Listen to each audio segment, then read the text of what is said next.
Time travel क्या है?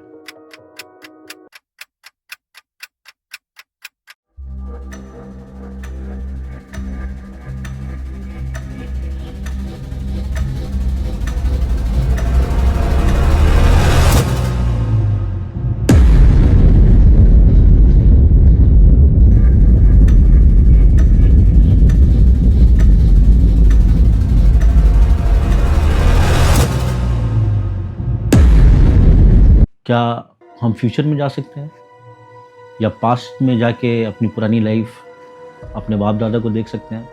तो टाइम ट्रैवल बिल्कुल पॉसिबल है, लेकिन ये सिर्फ फ्यूचर में पॉसिबल है, वन वे टिकट। पास्ट में बिल्कुल भी नहीं।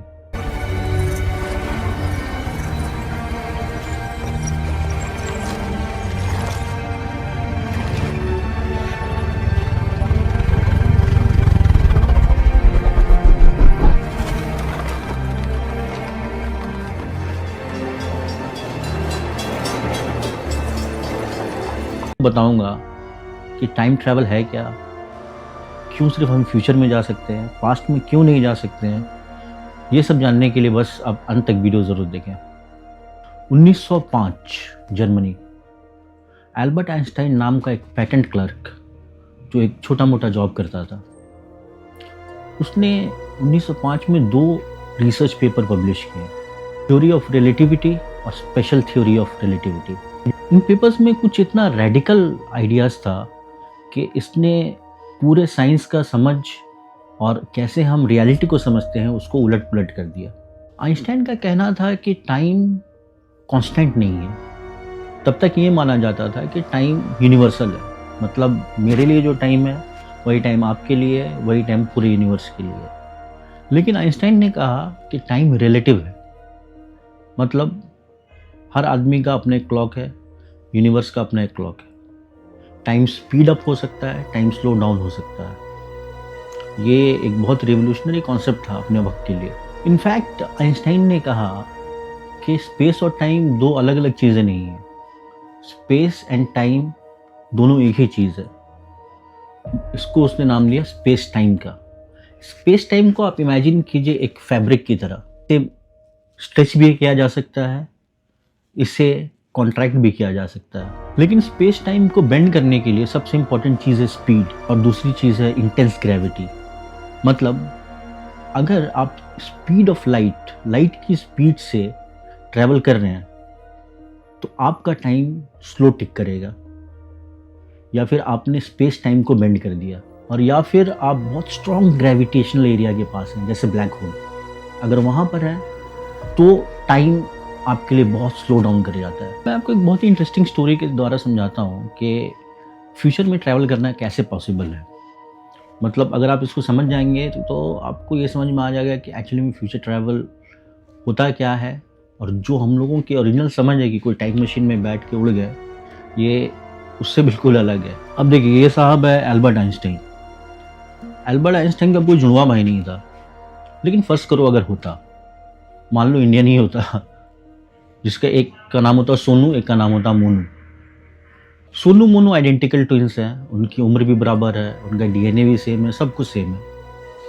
एक दिन मोनू डिसाइड करता है कि वो स्पेस में जाएगा। मोनू देखिए पूरा तैयार होता है अपने स्पेस शूट में और उड़ने के लिए रेडी हो जाता है। यहाँ पे सोनू बेचारा अपने घर में पड़ा हुआ है, इंतज़ार कर रहा है। मीनवाइल मोनू स्पेस में एंजॉय कर रहा है, अपना स्पीड ऑफ लाइट से इस ट्रैवलिंग, और टेबल टेनिस खेल रहा है और सेल्फीज ले रहा है, एंजॉय कर रहा है। वो घर में बैठ के इंतज़ार कर रहा है। अब क्या होता है कि मोनू ये साहब 2 साल बाद वापस आते हैं अर्थ में। लेकिन जब ये वापस आते हैं देखते हैं मोनू तो बुढ़ा हो चुका है। ये कैसे हो गया? क्योंकि सोनू के लिए टाइम स्लो चल रहा था। When he was moving at the speed of light, space and time को उसने बेंड कर दिया, और वो स्पेस में 2 साल एज किया। लेकिन सेम जब उसका भाई सोनू अर्थ पे था, वो लगभग 60 साल एज कर दिया, समझ लीजिए। सोनू मोनी के लिए ये सिचुएशन थोड़ा ऑकवर्ड हो गया, एक भाई बच्चा है, एक भाई बुढ़ा हो गया। लेकिन ऐसा 100% जो है पॉसिबल है। इसका साइंटिफिक एक्सपेरिमेंट भी हो चुका है। साइंटिस्ट ने क्या किया, उन्होंने एक एटॉमिक क्लॉक को सैटेलाइट में छोड़ दिया जो अर्थ में ऑर्बिट कर रही है, काफ़ी फास्ट, मतलब स्पीड ऑफ लाइट से नहीं, फिर भी काफ़ी स्पीड से, और अर्थ में क्लॉक है। जब उन्होंने मेजर किया तो कुछ नैनो सेकेंड्स वो क्लॉक जो स्पेस में थी वो स्लो मूव कर रही थी।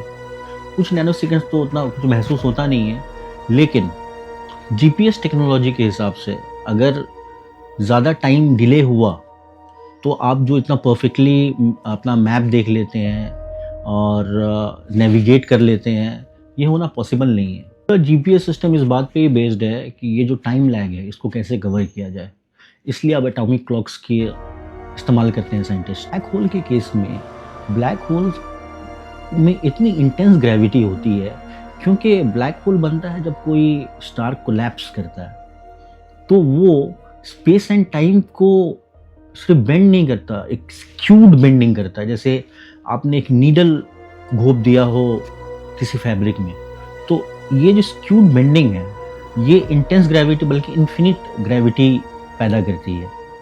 इसलिए अगर कोई ब्लैक होल के सामने है तो उसके लिए टाइम सिर्फ स्लो डाउन नहीं होता, ऑलमोस्ट रुक जाता है। बात है पास्ट में टाइम ट्रैवल पॉसिबल क्यों नहीं है। एक बहुत ही फेमस पैराडॉक्स है जिसे कहते हैं ग्रैंडफादर पैराडॉक्स। मतलब आपने एक टाइम मशीन बनाई, आप चले गए 1950 में, वहाँ जाके आपने अपने ग्रैंडफादर से मिलने की कोशिश की, किसी वजह से उनकी मौत हो जाती है। तो जब आपके ग्रैंडफादर ही नहीं पैदा हुए तो मतलब आपके फादर नहीं पैदा हुए, मतलब आप नहीं पैदा हुए, आप एग्जिस्ट नहीं कर सकते। ये पैराडॉक्स, मतलब if you go back in time and kill your grandfather तो आप भी एग्जिस्ट नहीं करते हैं। इसका सीधा मतलब ये, इसका बहुत सा थ्योरी निकाला गया है, जिसमें से एक बताया गया है कि मेनी वर्ल्ड्स थ्योरी, मतलब जो कुछ भी हो सकता है वो होगा। तो जब आप बैक पास्ट में जाके अपने ग्रैंडफादर को अगर मान लीजिए गोली मार देते हैं तो वहाँ से टाइमलाइन स्क्यूड हो गया, एक ऑल्टरनेट टाइमलाइन बन गया, और वो एक अलग रियलिटी है जिसमें शायद आप एग्जिस्ट नहीं करते। आइंस्टाइन का एक बहुत ही फेमस थॉट एक्सपेरिमेंट है। इमेजिन किया कि मान लो एक train near the speed of light से मूव कर रही है। उस ज़माने में स्टीम इंजन हुआ करते थे, तो कोयला डाल के जो है ट्रेन चलाया जाता था। अब उसने इमेजिन किया कि ये ट्रेन जो है मैक्सिमम स्पीड ऑफ लाइट तक पहुंच चुकी है और यूनिवर्स में कोई भी चीज़ इस स्पीड बैरियर को तोड़ नहीं सकती। Nothing can move faster than the speed of light. तो उसने सोचा कि अब अगर जो कारीगर है कोयला डाले, यानी एनर्जी डाले, तो ट्रेन को तो और स्पीड होना चाहिए, लेकिन ट्रेन और स्पीड नहीं हो रही है। इसका वजह क्या है? तो आइंस्टाइन को ख्याल आया कि एनर्जी मास में कन्वर्ट हो रही है। याद कीजिए, आपने फिजिक्स में पढ़ा है, energy is neither created not destroyed. तो अब जो एनर्जी ये कोयला ये लोग डाल रहे हैं, this is making the train heavier. इधर ही से वो जो फॉर्मूला है E = mc², एनर्जी कन्वर्जन मास में। अगर कभी हम स्पेसशिप्स बना पाए जो स्पीड ऑफ लाइट से मूव कर सकती है, तब एस्ट्रोनॉट्स जो होंगे वो जाएंगे तो करेक्ट टाइम पे, पर वापस जब आएंगे तो कई सौ साल यहाँ बीत चुके होंगे, यानी वो फ्यूचर में ट्रैवल करेंगे। खैर, ये बहुत ही कॉम्प्लेक्स सब्जेक्ट है। मैंने कोशिश की है कि इसको सिंपल से सिंपल लैंग्वेज में आपको समझाया जाए। मैंने ज़्यादा टेक्निकल जार्गन्स का यूज़ नहीं किया।